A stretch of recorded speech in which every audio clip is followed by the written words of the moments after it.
One of the first things you want to do to improve your knowledge of triads and your application of triads is to figure out all the diatonic chords in any major key. Now you remember from either lesson 1 or in a video I had, which was Music Theory for Beginners, the notes in a major scale are based on a certain formula. Whole step, half step, whole step, half step. Using that formula, you can figure out any of the notes in a major scale. We also learned that the chords in a major scale are always major, minor, minor, major, major, minor, diminished. Always.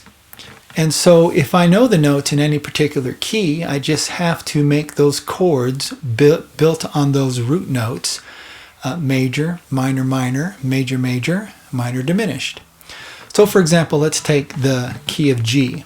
Key of G, if I was to use the whole step, half step approach to figure out the notes in the key of G, would give me G, A, B, C, D, E, F sharp, and G, based on the whole step, half step formula. And so the chords would be G major, A minor, B minor, C major, D major, E minor, F sharp diminished, and right back to G. So what you want to do is figure out closed position chords that are diatonic chords in a major scale, and open position chords that are diatonic chords in a major scale. And remember, closed means that the notes are all within 1 octave, and open, the notes exceed an octave. We learned that in lesson 1. Maybe it was lesson 2. They're all running together now.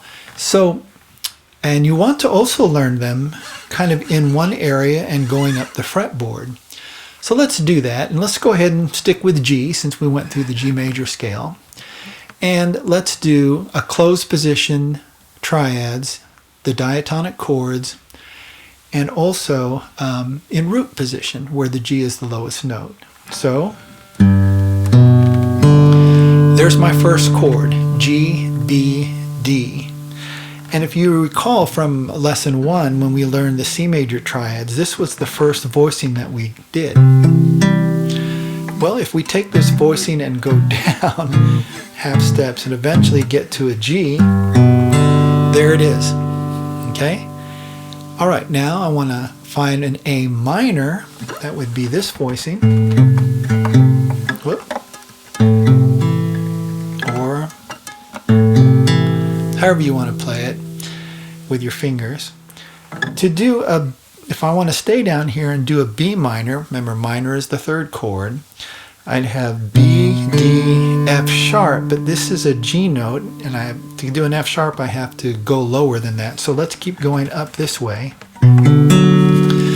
There is a B minor, closed voicing.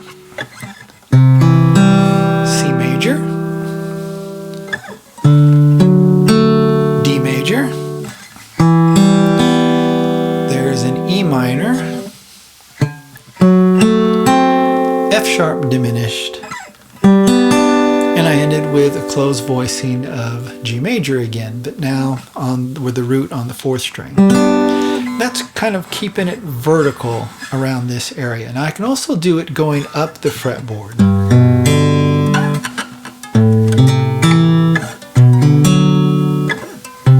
C, D, E minor,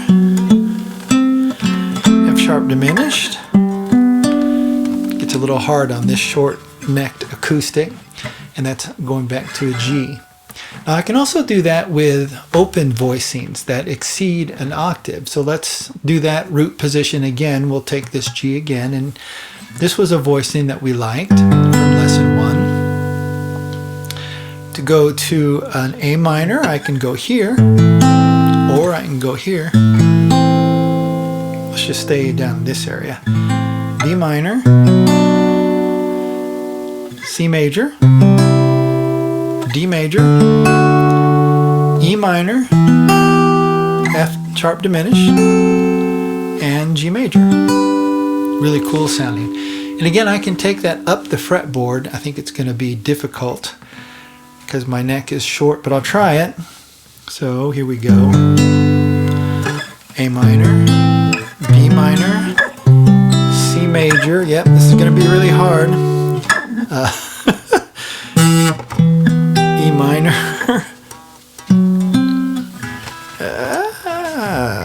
Like this. F sharp diminished, and I won't even do the G major.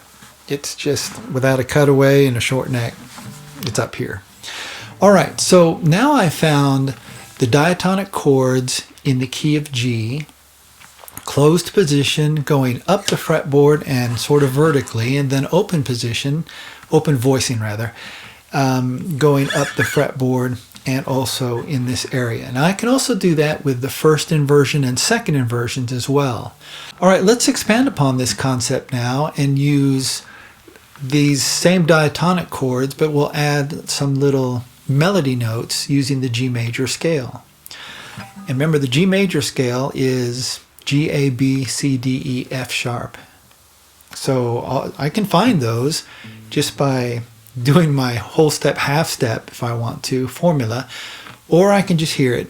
G, A, B, C, D, E, F sharp, G, A, B, C, D, E, F sharp, and keep going up and down the fretboard. So let's just take this voicing, this open voicing, and how about if we add, we'll just stay around the chord, so we'll go D, E, D, maybe hammer it on, and play the chord again. So here we go. That sounds pretty. Let's go to the A minor.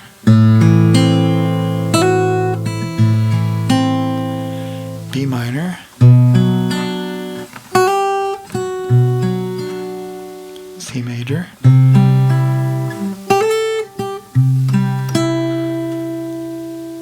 D minor. I'm sorry, D major. E minor. F sharp diminished. And G major.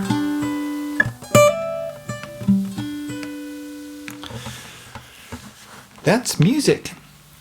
We just took all the diatonic chords, added this little riff, and it turned out to be something really pretty.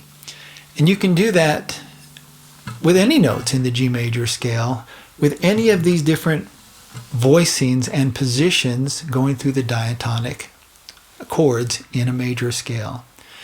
So the first thing you want to do is get those chords underneath your fingers in every major key, and you want to be able to do it with the root position, the first inversion and the second inversion, which is going to be a lot of work. But as you go through that, it's going to get the sounds of the diatonic chords underneath in your ears and the positions underneath your fingers. And you're going to see all these voicings in different places on the guitar, and they're going to become very familiar to you, and that's going to be really important as we go forward.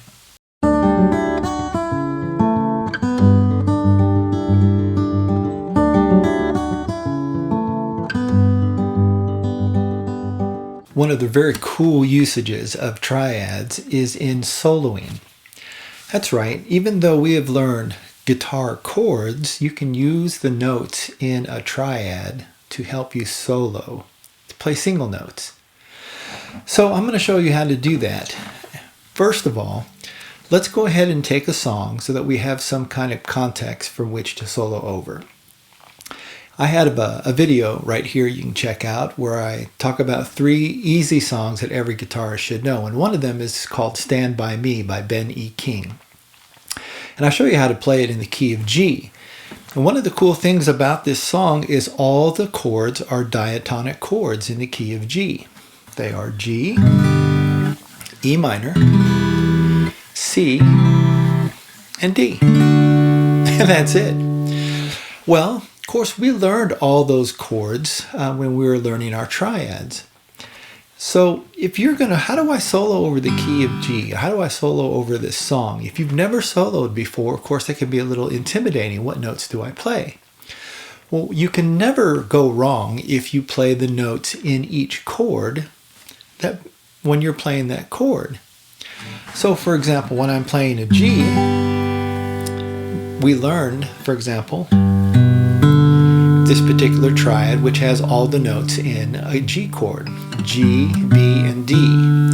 Well, if I could find that triad all over the fretboard and just hit those notes, I'm not going to mess up.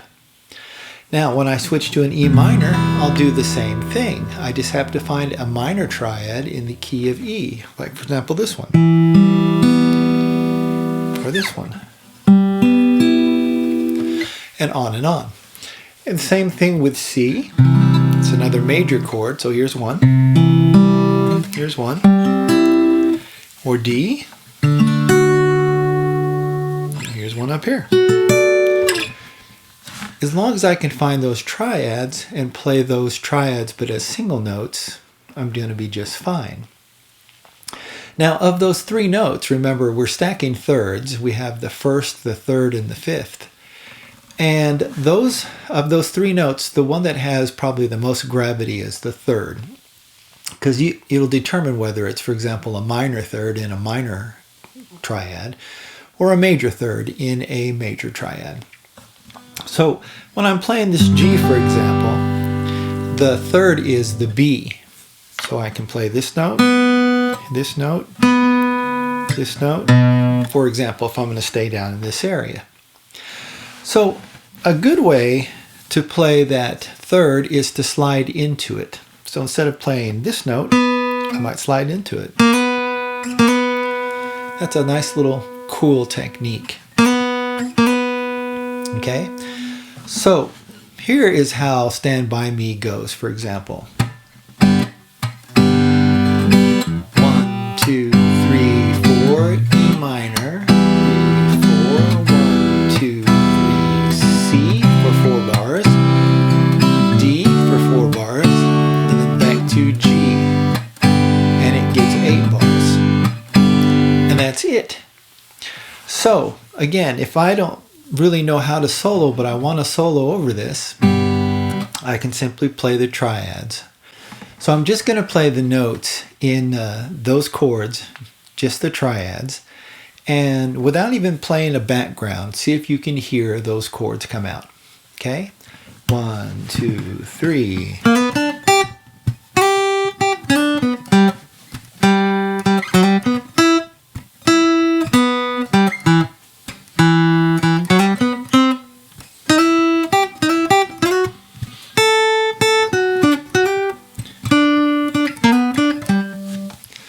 Surely you could hear these chords come out.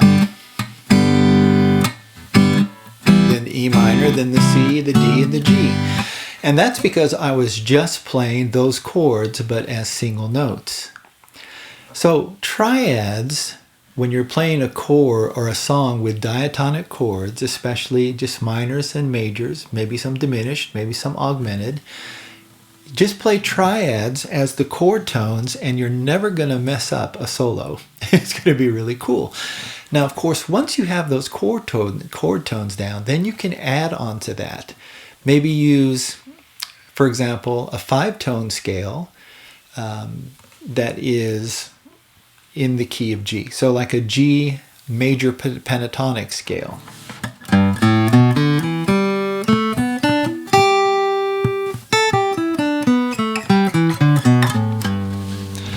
I can use that, or I could add a couple more notes and use the G major scale. So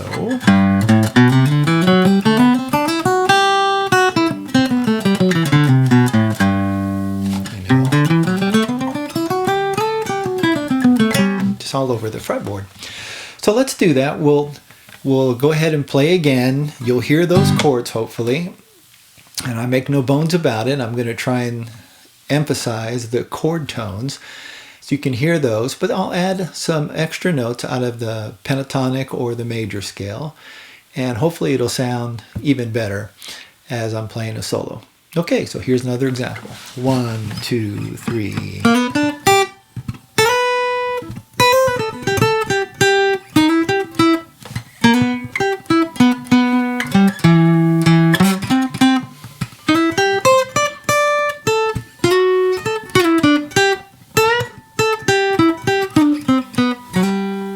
Okay, hopefully you could hear the chord changes again, because I tried to really think about those chord tones, but then you also heard some notes that were not in the chord but were part of the key, and hopefully that made some music. Okay, so that's a great way to start using triads, to play chord solo, or rather solos, using the chord tones as your basis. All right, work on it. I know you can get it.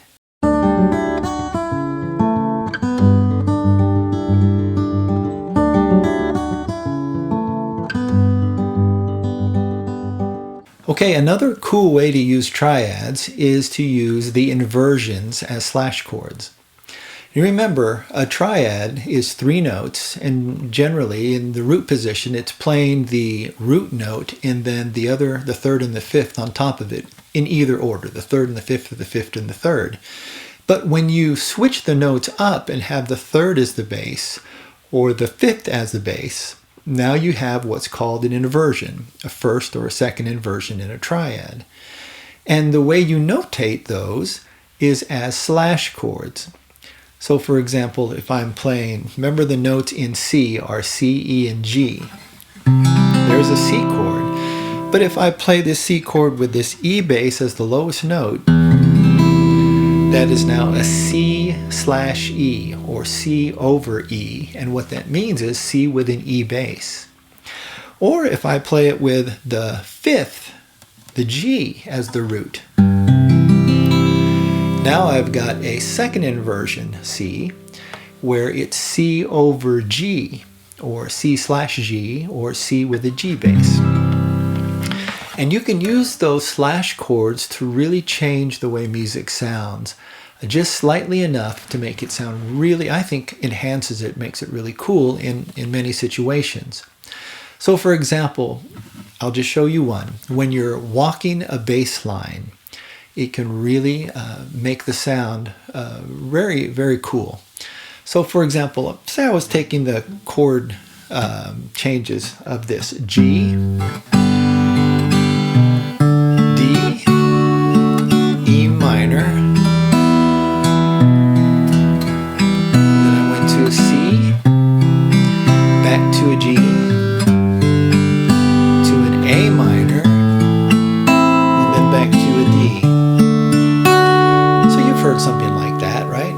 However, we can make it, I think, sound even cooler by walking the bass line. You see, I'm playing from a G to an E minor, and my notes in the G major scale are G, A, B, C, D, E, and F sharp. So between the G and the E, I actually have a note, an F sharp. However, the chord that I was playing was a D, but notice the D has an F sharp in it. So I can take the F sharp, which is the 3rd in the chord D, and make it the bass. That becomes a first inversion D chord. And watch what happens. Now I get this, which kind of ties that movement together. So instead of this, okay, now I get this.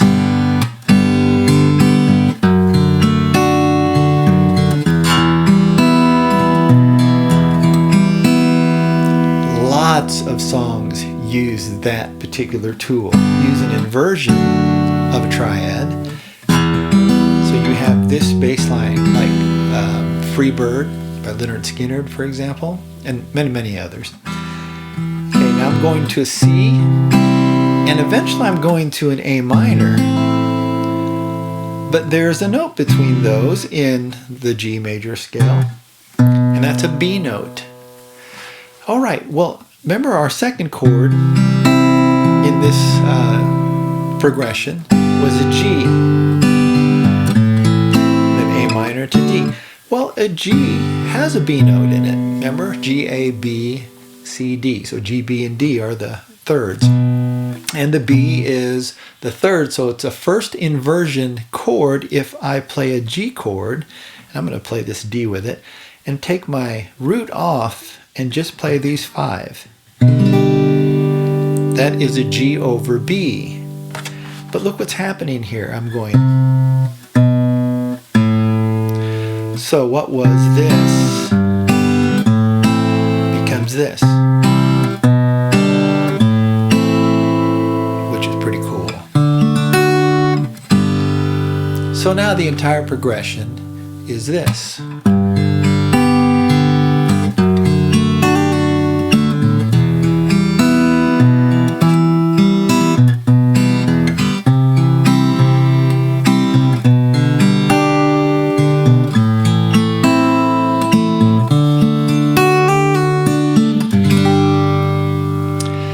You can use your triads by using the inversions as slash chords and create some bass movement that's connected. It sounds really cool. Give it a shot.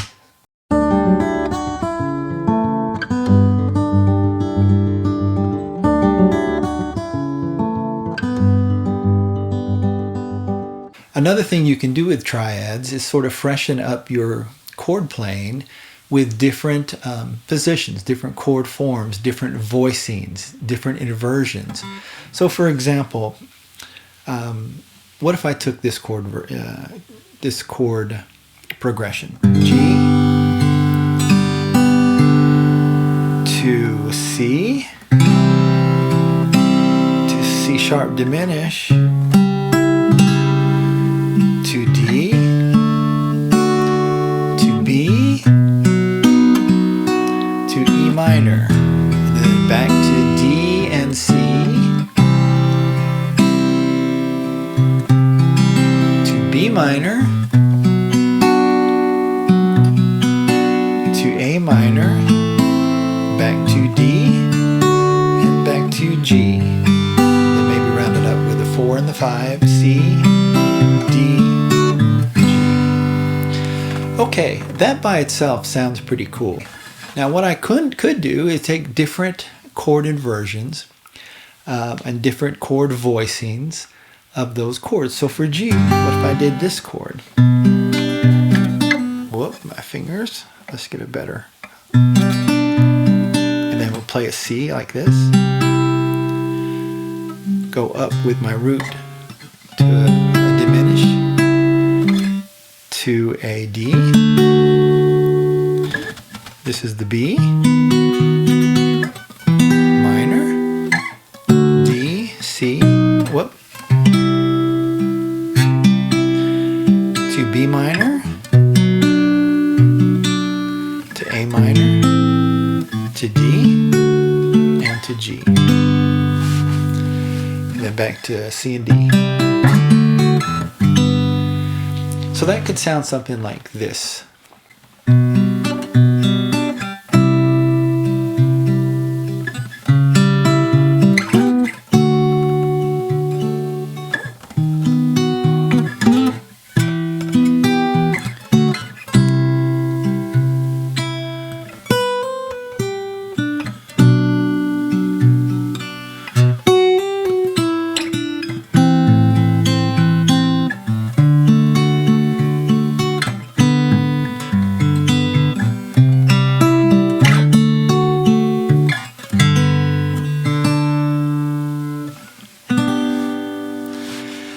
So I took just a standard progression